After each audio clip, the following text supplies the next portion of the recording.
On continue notre belle petite étude sur la Bible. En réalité, c'était le thème, c'est comment évangéliser. Mais pour évangéliser, il faut que tu aies les révélations de l'Évangile pour être capable de la présenter. Puis pour rendre ça simple, on est en train d'étudier la Bible puis les différentes actions que la Bible fait dans la vie du croyant. Parce que la Bible elle-même, elle se présente. Hein? Dieu parle à travers sa parole, puis il le dit dans plein de passages. Les apôtres, les prophètes, tout le monde ont parlé pour parler de la parole de Dieu puis de l'impact qu'elle a dans nos vies. On a vu à la dernière étude que la parole de Dieu, c'est la base de notre foi. Si on n'aurait pas la Bible dans les mains, on n'aurait pas connu le plan du salut, on n'aurait pas connu Jésus, on aurait tout fait une religion comme qu'on voudrait. Puis même si la Bible est là, bien du monde qui s'en fout de la Bible, puis ils sont fait une religion comme qu'ils veulent. Mais ça compte pas aux yeux de Dieu. Ce que Jésus regarde, c'est ceux qui mettent en pratique la parole de Dieu. Là, on est en train de regarder des points que la Bible produit en nous. Parce que, je l'ai dit, la Bible, c'est pas un livre ordinaire. Oui, c'est un livre comme les autres. Quand tu le regardes dans la bibliothèque, ils sont tous l'air pareils, les Bibles ou les livres ou les romans. Ça a tout l'air du carton puis du papier. Mais quand tu lis ce qu'il y a dedans, il y a de quoi de surnaturel qui se produit, qui n'est pas de ce monde. C'est Dieu qui agit puis qui fait un effet, surtout quand on y croit. Si tu n'y crois pas, tu vas aller en cherchant des défauts dans la Bible, des erreurs. C'est sûr qu'en français, tu vas en trouver parce que c'est une traduction. Mais dans l'original, il n'y a pas d'erreur. Dans les traductions, il peut en avoir, ça aurait pu être un autre mot à place de ça change le sens de la phrase. Faut que tu grattes un peu pour l'étudier. Mais quand même, quand tu la lis avec foi, puis tu gardes ce qui est écrit, puis tu y crois, il se passe quelque chose. Parce que c'est une puissance pour nous sauver, mais c'est une puissance aussi pour nous transformer. Quand on laisse rentrer la Bible, on va aller dans Romains 10, 17, la foi augmente. Quand tu es déjà disposé avec de la foi, plus tu vas lire la Bible, plus ta foi va grandir. Des fois, on vit des périodes de sécheresse que notre foi est sec. Mais est-ce qu'on l'arrose, notre foi? C'est comme la foi, là, c'est comme un arbuste qu'on a en dedans de nous qui pousse. Si tu ne l'arroses pas, il sèche. Mais si tu l'arroses avec la parole de Dieu, la foi, comme ça dit, vient de ce qu'on entend, puis ce qu'on entend, ça vient de la parole de Christ.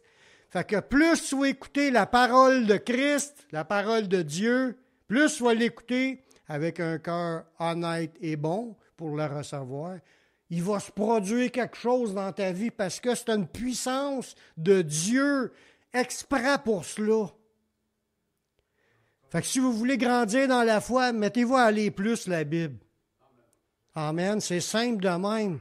C'est autant que c'est dit dans une autre place que l'homme ne vit pas de pain seulement, mais de toute parole qui sort de la bouche de Dieu. La survie spirituelle des gens dépend de notre soif de la parole de Dieu. Ça nous dit désirer comme des enfants nouveau-nés le lait spirituel et peu, afin que vous croissiez pour le salut. Tu veux grandir dans la vie chrétienne, tu veux grandir dans la foi, bien, désire le lait spirituel et peu. Pas les autres livres, la Bible.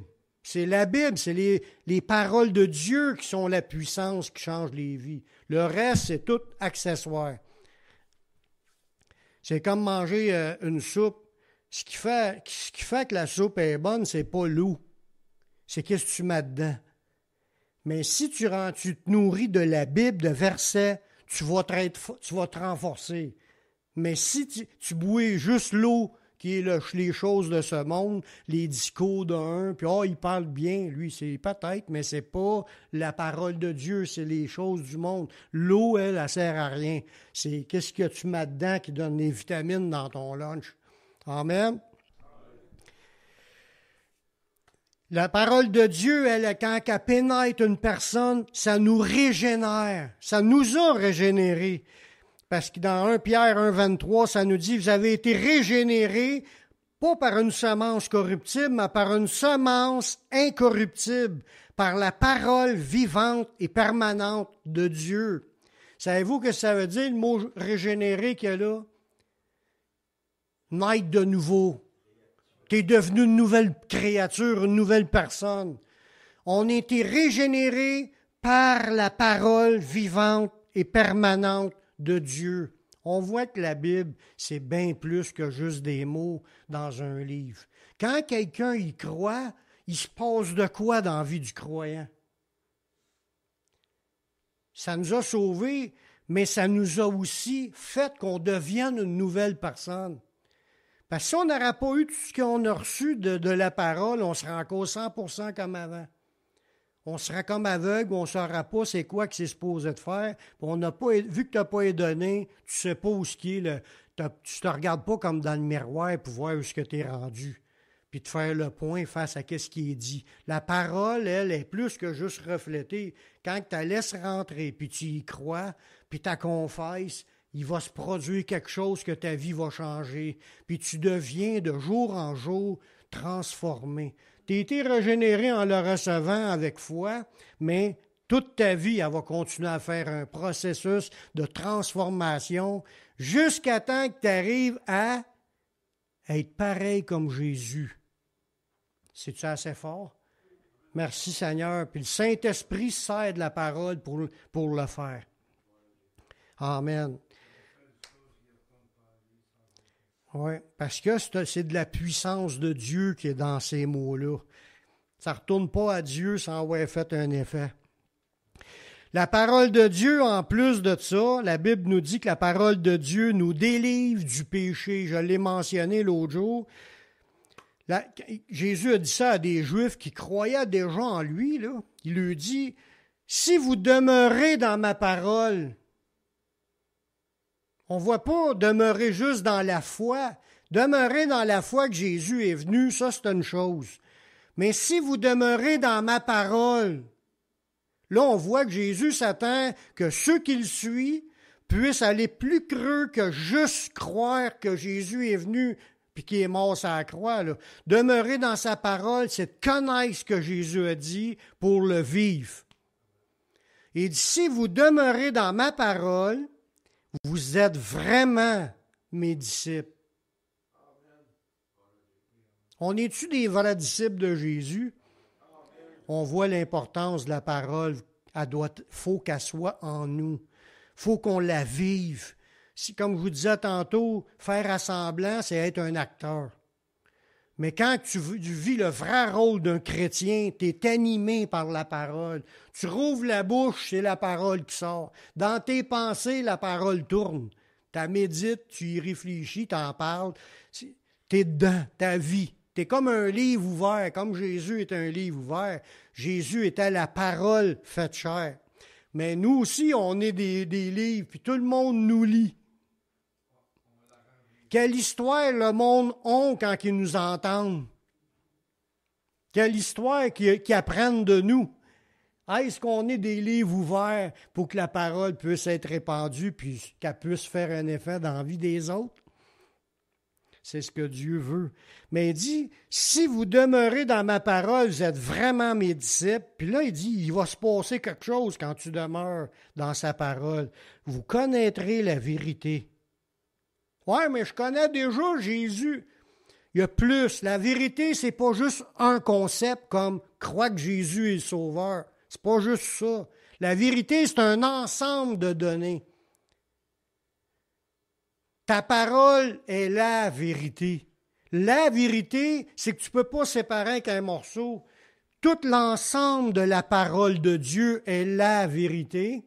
Puis il faut que tu rentres dans la vérité. Qu'est-ce qu'elle va faire? Et tu vas connaître la vérité, puis la vérité vous affranchira. Il va se passer de quoi de surnaturel dans la vie du croyant quand il se laisse immerger dans la parole de Dieu. Plus tu vas la lire, plus tu vas en méditer, plus tu vas la confesser, plus que il va se passer des changements dans ta vie. Plus que tu vas voir ce livre-là, il va être ouvert, tu vas être un livre ouvert, puis tu vas pouvoir semer la parole partout. Mais ça va aussi te délivrer. Parce que quand ça dit, tu vas connaître la vérité, puis la vérité va t'affranchir, c'est qu'il y a un processus de transformation, là.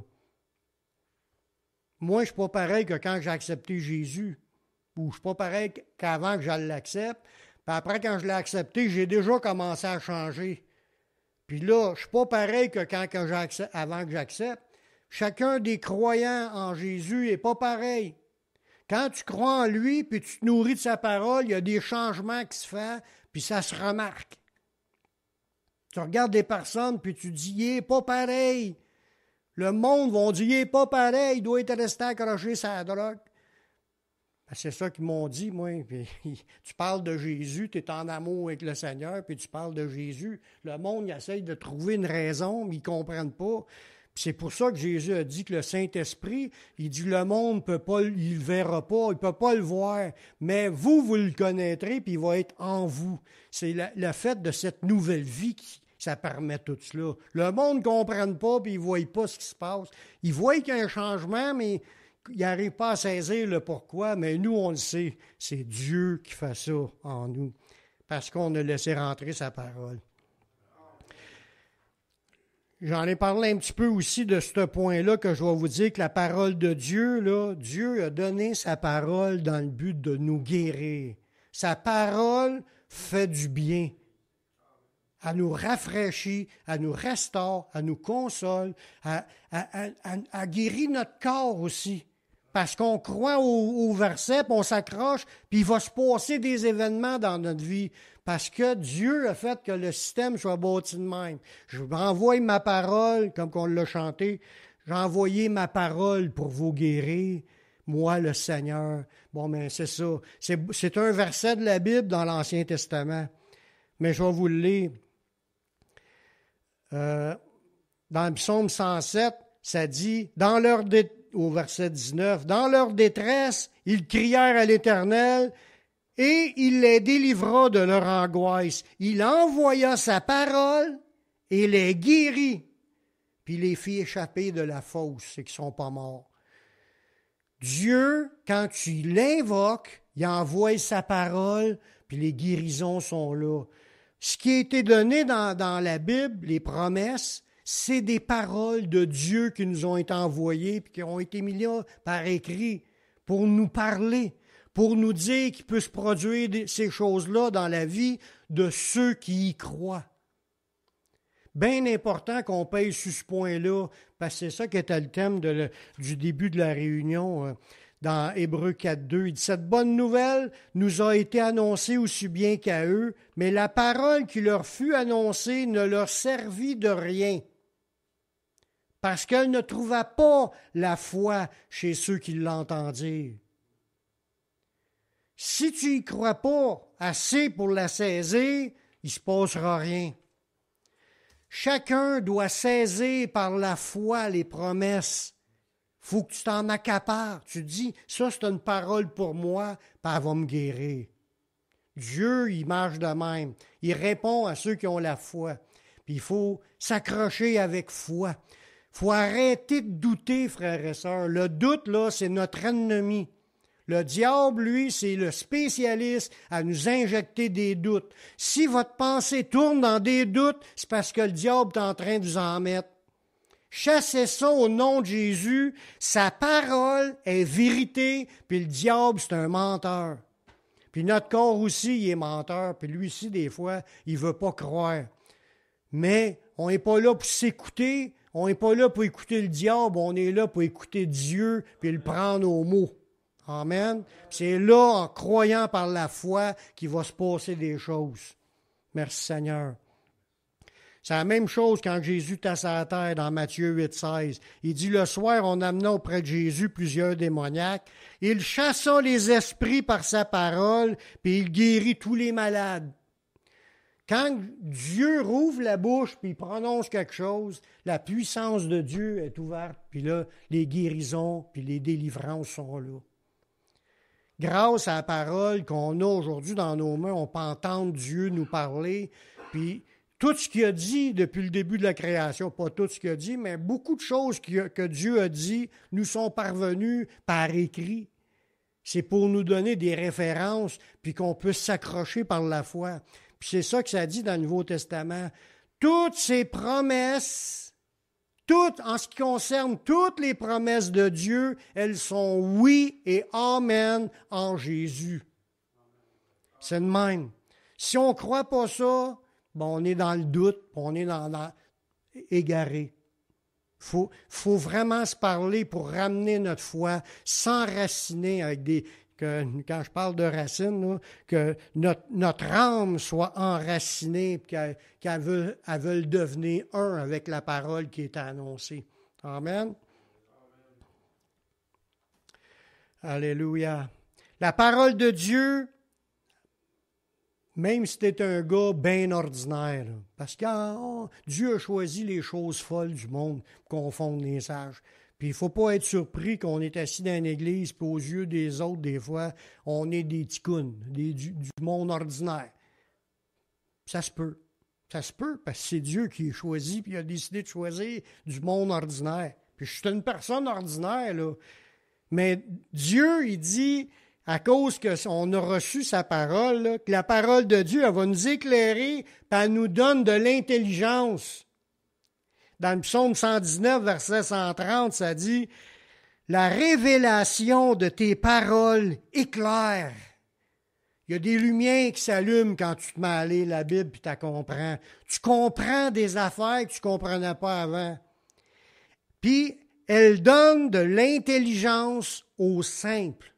Tout à l'heure, je venais juste de vous demander, y a-t-il des gens simples du monde ordinaire, des petits ici? Oui, on est, moi et tout.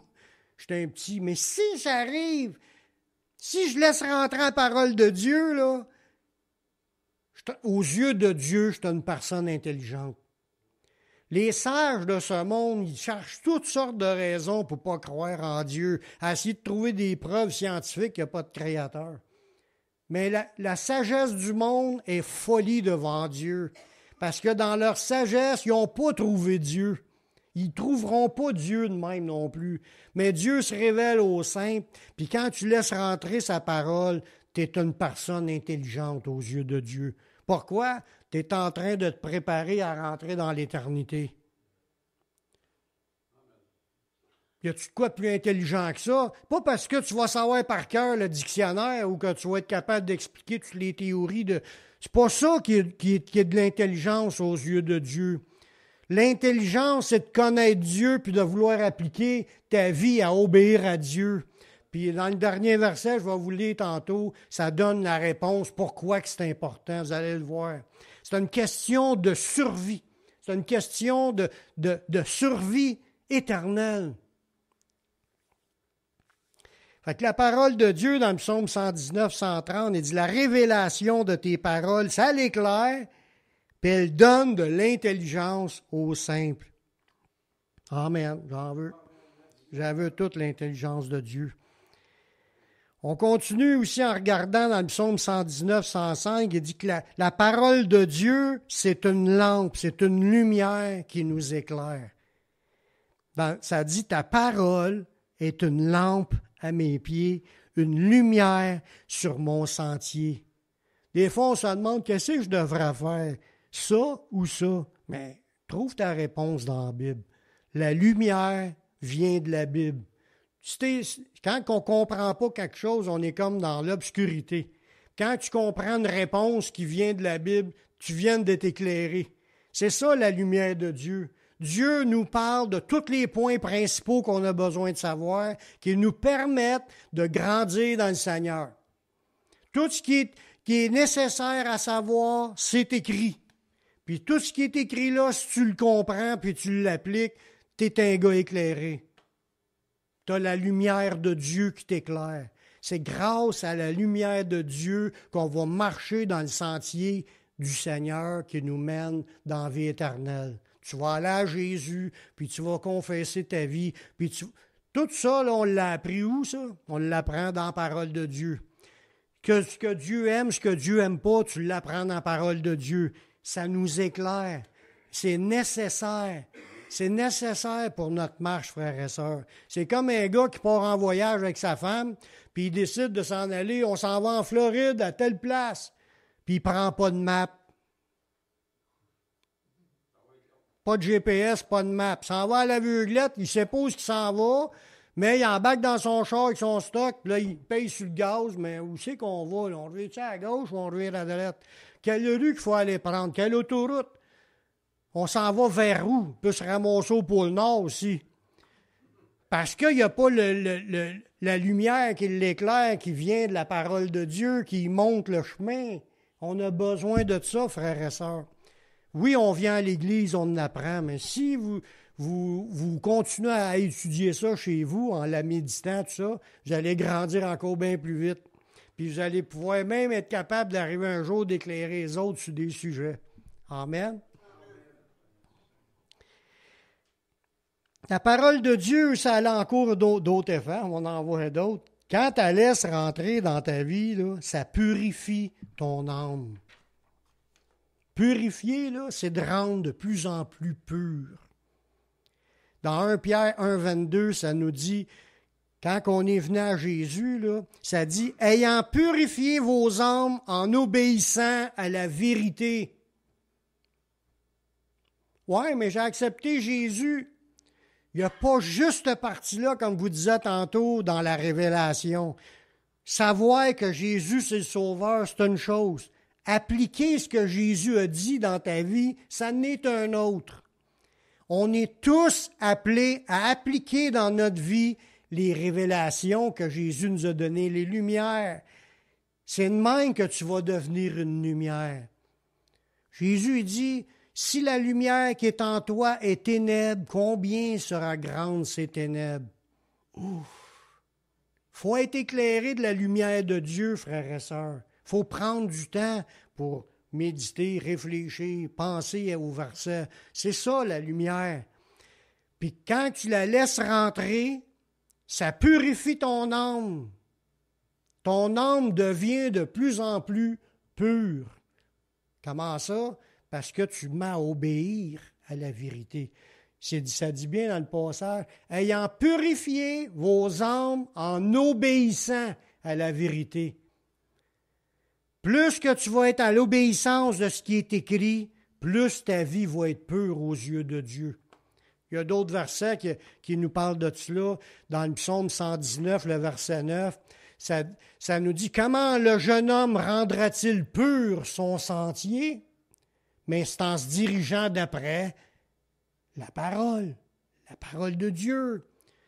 Parce que je crois, en temps normal, qu'une personne qui se repent, qui veut changer de vie, une personne qui veut devenir comme Jésus veut qu'on soit, là, tu te repens, tu veux que les choses changent.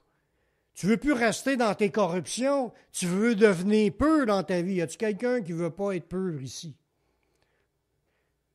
On veut être pur. Comment vous allez réussir à rendre pur votre sentier? En se dirigeant d'après sa parole. Plus que tu vas la mettre en pratique dans tous les aspects de ta vie à chaque jour, plus tu gardes ton âme pure, plus tu gardes ton chemin pur. Tu es en train de te rendre de plus en plus pur parce que tu obéis. N'est-ce pas formidable, les effets bénéfiques de cette parole? Tu vas avoir aussi la capacité de le faire aussi avec le Seigneur. La parole de Dieu nous permet de renouveler nos pensées afin qu'on discerne la volonté de Dieu. C'est normal que quand tu acceptes Jésus, que tu ne saves pas grand-chose sur la volonté de Dieu. C'est normal.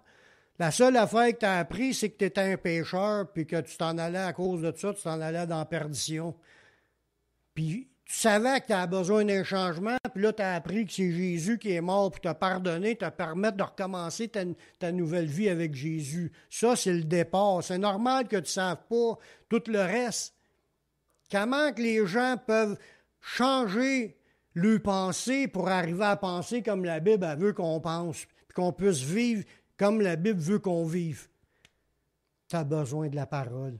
Tu ne peux pas passer à côté. Ceux qui n'ont pas la parole de Dieu dans les mains là, pour la lire et la méditer, mais ils tournent en rond dans leur vie. Ils ne savent pas où s'en aller, puis leur vie ne changera pas. Parce que c'est l'effet puissant de la parole de Dieu qui va te permettre de changer ta vie. Le verset dit, « Ne vous conformez pas au siècle présent, mais soyez transformés par le renouvellement de l'intelligence, afin que vous discerniez quelle est la volonté de Dieu. » Tu veux discerner c'est quoi que Dieu veut. Est-ce qu'on veut le savoir, est-ce que Dieu veut? Si tu veux le savoir, il va se révéler, mais il faut que tu changes ta manière de penser. Il change la mienne, puis il y a encore des choses à changer. Puis des fois, on peut retomber même des anciens patterns qu'on avait. Toute notre vie, on va être en lutte contre notre chair, puis contre nos passions, parce que on est attiré des choses du monde. Ça, c'est pas la volonté de Dieu. Puis Dieu veut nous amener des choses de son royaume. Une vie sainte, une vie pure, une vie de porteur de fruits pour lui. Pour cela, on a besoin de changer notre gear, notre pensée. On pense à toutes sortes d'affaires qui n'est pas de Dieu. Ça, faut arriver avec la connaissance de la parole, savoir ce que Dieu veut et ce que Dieu ne veut pas. Puis là, tu chasses ce qui n'est pas de Dieu. Faut que tu laisses tourner que les bonnes affaires qui viennent de Dieu. Ta vie va aller en grandissant. Faut vraiment vivre ce combat-là, frères et sœurs, puis c'est un combat à finir. Un combat à finir quand tu vas avoir fini de vivre sur la terre. Tu ne peux pas lâcher ce combat-là avant. Tu vas avoir à combattre puis renouveler tes pensées puis les garder dans les choses de Dieu pour discerner la volonté de Dieu, ce qui est bon, agréable et parfait. Ça commence par comprendre ce qui est bon. Après, tu commences à vivre ce qui est agréable aux yeux de Dieu. Après, tu vas vivre ce qui est parfait aux yeux de Dieu. Il faut arriver à une vie de perfection.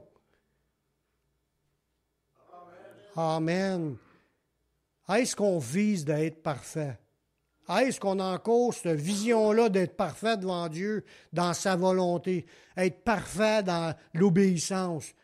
Parce que des fois, ça arrive qu'on en perd de la force ou on perd le goût de focuser. Faut que je laisse la Bible rentrer pour me changer, pour que je reste dans la volonté de Dieu.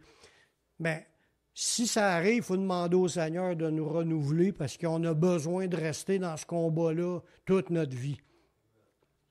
Amen. Puis la Bible va nous soutenir, c'est une force, ça augmente notre foi, puis le Saint-Esprit va agir aussi. Il sert de cela comme outil pour pouvoir y arriver. Et c'est Dieu qui produit en nous le vouloir et le faire. Fait qu'accrochons-nous au Seigneur. Il a la capacité de nous garder puis de nous fortifier pour nous faire combattre le bon combat jusqu'à la fin. Comme Paul il dit, j'ai combattu le bon combat, j'ai gardé la foi. Il dit désormais la couronne de justice m'est réservée. Fait qu'il faut arriver un jour à la fin de notre vie d'être capable de dire la même affaire. Amen. On garde la foi qui sauve jusqu'à la fin. On continue avec la parole de Dieu, comme je l'ai mentionné dans un autre prêche, que la parole de Dieu agit en ceux qui ont la foi. Mais c'est une parole qui agit. C'est des promesses qui sont vraies, que la Bible nous dit. Dans 1 Thessaloniciens 2,13, c'est pourquoi nous rendons continuellement grâce à Dieu qu'en recevant la parole de Dieu, on voit que ce n'est pas que recevoir Jésus, il faut que tu reçoives la parole de Dieu. Là-dedans, ça parle de Jésus, mais ça parle aussi de ce que Jésus a dit. Recevant la parole de Dieu que nous avons fait entendre, eux autres prêchaient, ils enseignaient dans les églises, mais il dit, vous l'avez reçue non comme la parole des hommes, mais comme elle l'est véritablement, comme la parole de Dieu qui agit en vous qui croyez. Comment vous recevez la parole quand vous entendez les versets comme ça? Est-ce que vous recevez ça comme de la parole de Dieu ou regardez ça, oh, c'est Daniel qui dit ça? Non, c'est pas moi. Oui, j'en dis des affaires. Dans une prêche, tu parles pendant 3/4 d'heure. Tu dis des affaires, mais les versets sont là, puis c'est les versets qui sont la puissance qui peut changer nos vies puis nous éclairer. Amen.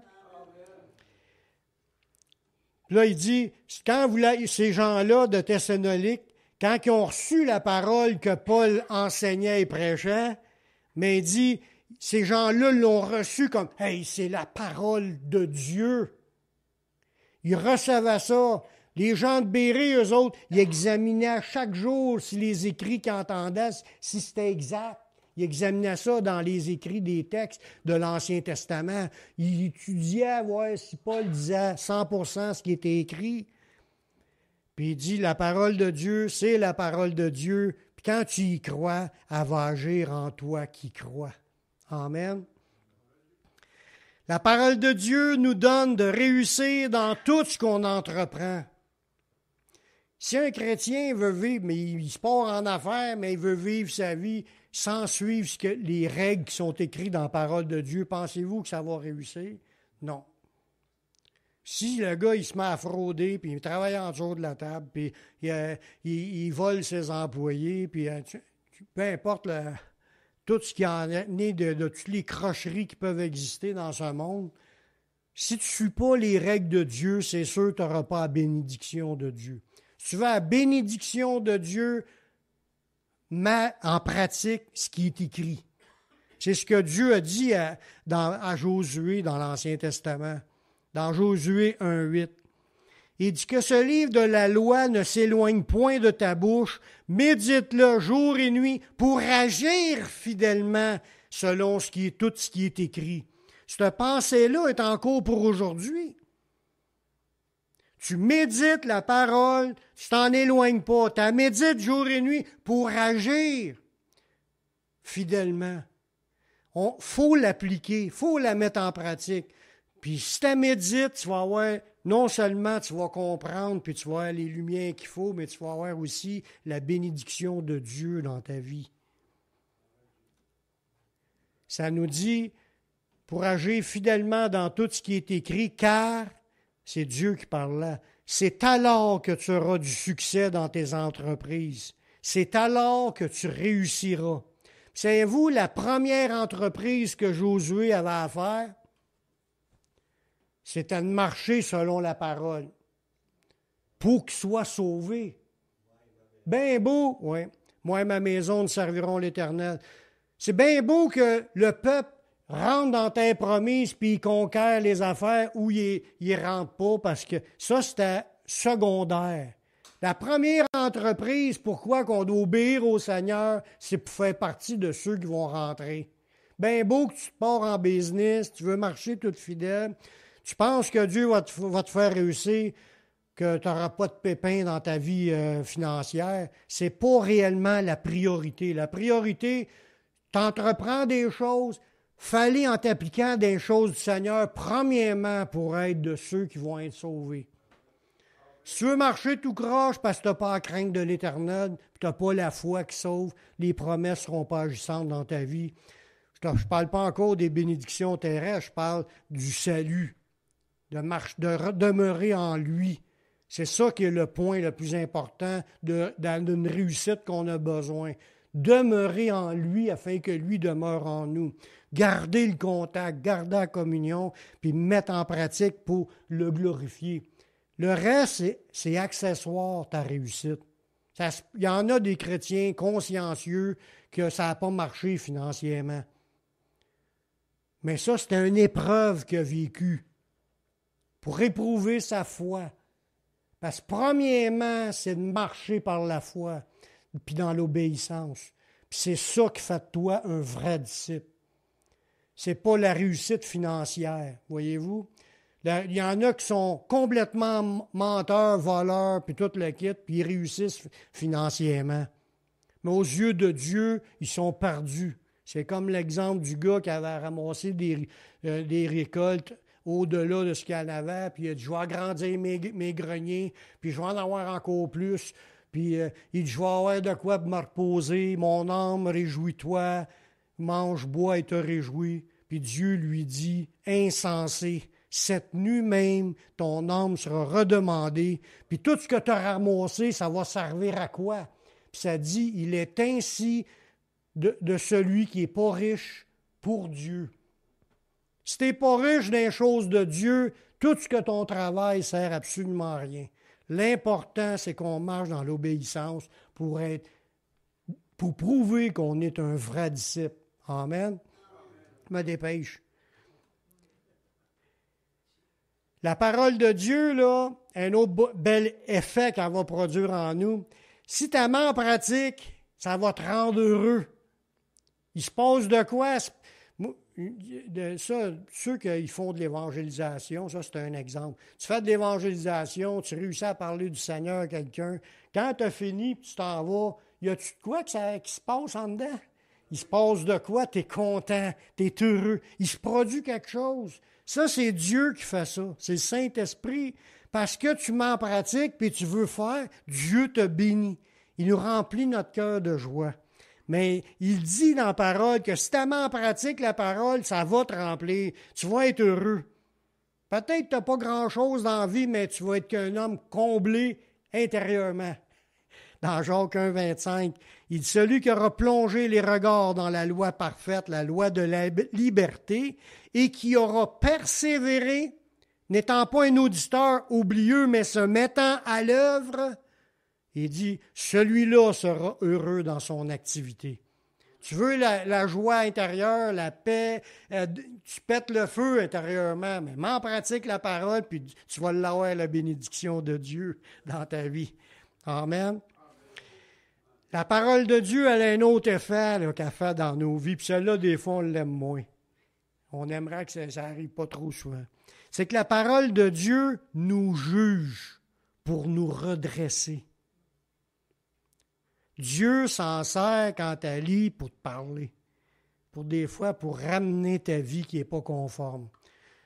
Dans Hébreux 4.12, ça nous dit, la parole de Dieu est vivante.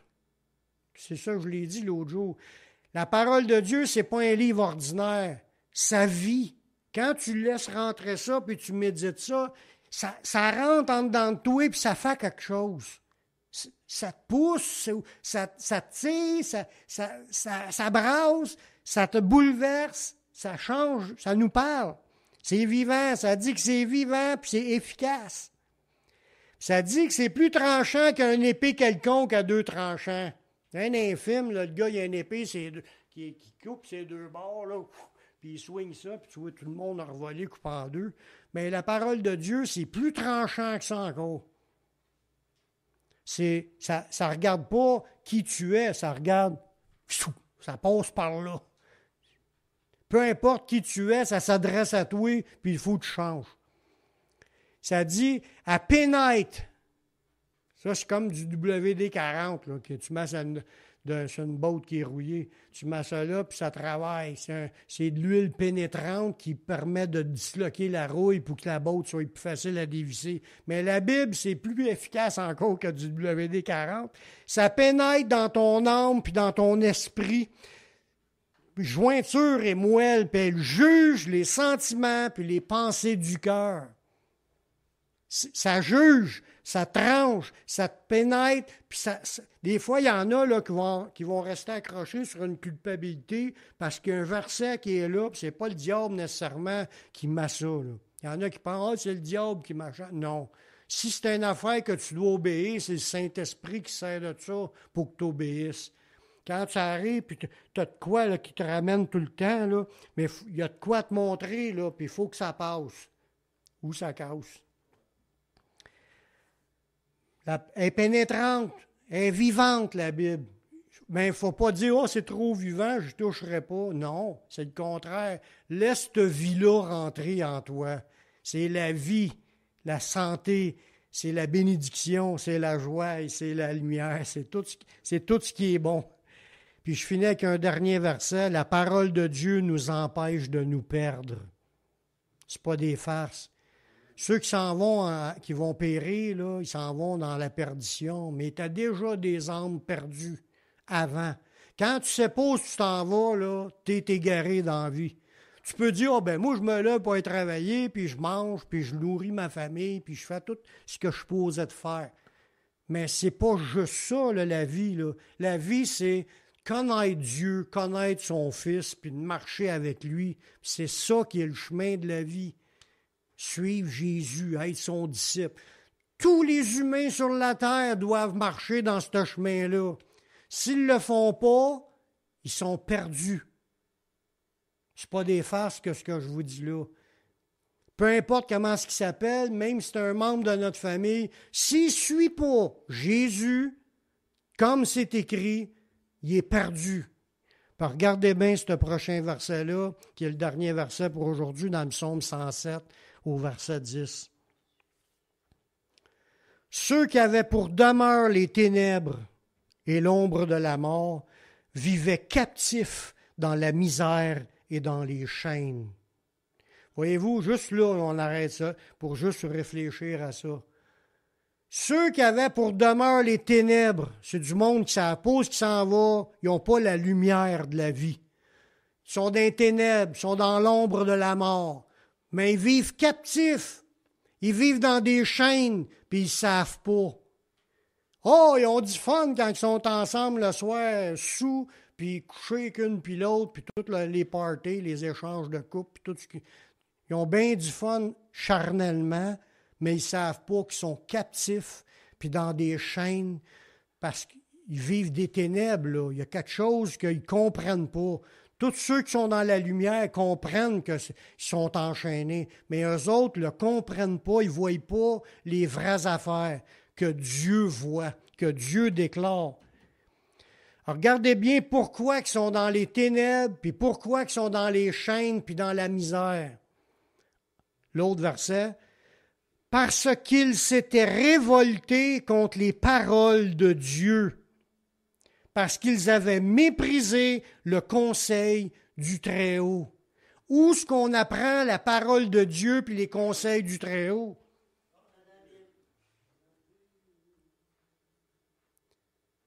Tu es en train de nous dire là, que tous ceux qui ne marchent pas selon ce qui est écrit là, sont dans les ténèbres, dans l'ombre de la mort, ils sont captifs, ils sont dans la misère, ils sont dans des chaînes, puis ils ne savent pas.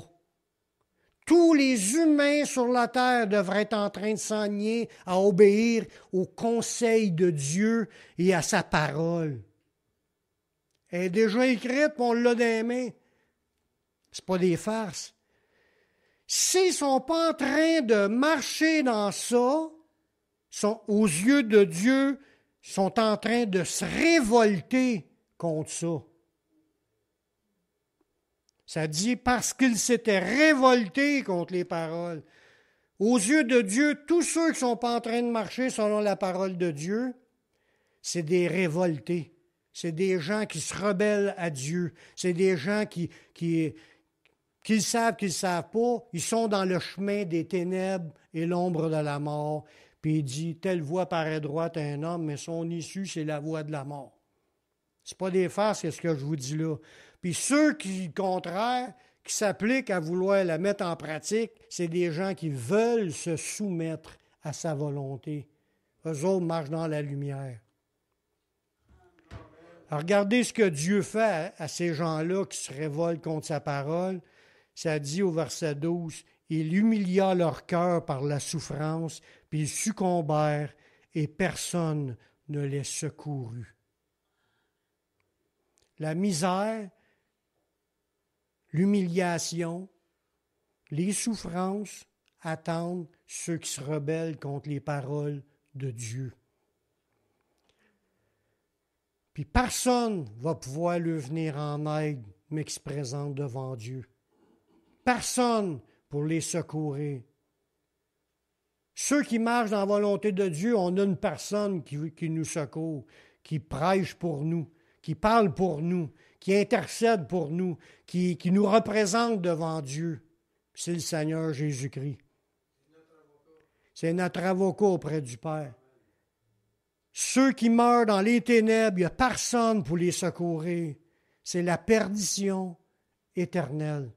Ce n'est pas des farces, c'est ce que je vous dis là. C'est pour ça que c'est important de la connaître, la Bible, puis d'apprendre tranquillement là, à maîtriser le sujet, pour qu'on soit des gens qui parlent avec conviction. C'est ça. C'est pas, oh, peut-être que l'autre religion, Dieu accepte... Non, Dieu n'accepte pas toutes les religions. Sinon, il aurait dit, suivez n'importe quelle religion, puis c'est correct. Dieu a donné sa parole. Il envoya sa parole pour nous guérir, pour nous sauver, pour nous guider, pour nous instruire, pour nous transformer. C'est tout là, dans ce que je viens de vous lire, dans les bienfaits. Puis la semaine prochaine, si Dieu le veut, on va en envoyer d'autres. Des belles phrases comme ça, des beaux versets qui parlent de la parole puis de ses bienfaits. On a besoin, frères et sœurs, de s'enraciner là-dedans, puis de la méditer jour et nuit. Puis c'est là qu'on est dans la réussite au point de vue de Dieu. On va prier. Seigneur, merci pour ta parole qui est vraie. Merci pour les révélations. Merci de graver ces paroles dans notre cœur, dans notre esprit. Donne-nous, Seigneur, une visitation de ton esprit, puis qu'une soif de ta parole naisse dans tes enfants, qu'on ne se lasse pas de vouloir l'apprendre, puis de se réjouir de cette parole-là. C'est pas un fardeau, c'est une bénédiction. Puis merci de te révéler, continue à nous fortifier, puis à nous rendre inébranlables, surtout à maîtriser les sujets pour être capable d'en parler. Je te remercie de ce que tu vas faire dans nos vies. On te prie dans le nom de ton Fils Jésus-Christ. Amen. Amen.